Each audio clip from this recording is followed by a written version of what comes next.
We'll guide you through how to share a ChatGPT link. If you find this helpful, consider subscribing and liking the video. First, open your web browser and go to the ChatGPT website. Log into your account if you haven't already.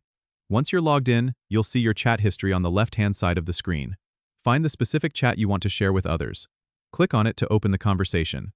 In the conversation window, look for the Share button, which is usually located at the top or bottom of the chat interface. Click on it and a pop-up window will appear with sharing options. Here, you can choose to copy the link directly to your clipboard by clicking on the COPY link button. Alternatively, you might have options to share via email or directly to social media platforms.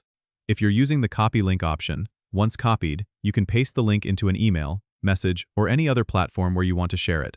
This way, the recipient can click the link and view the conversation you shared. Make sure that your link sharing settings are adjusted to either public or specific people, depending on who you want to have access to the chat.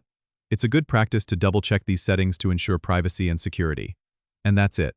You can now easily share your ChatGPT conversations with others. Don't forget to subscribe and comment if this helped you out.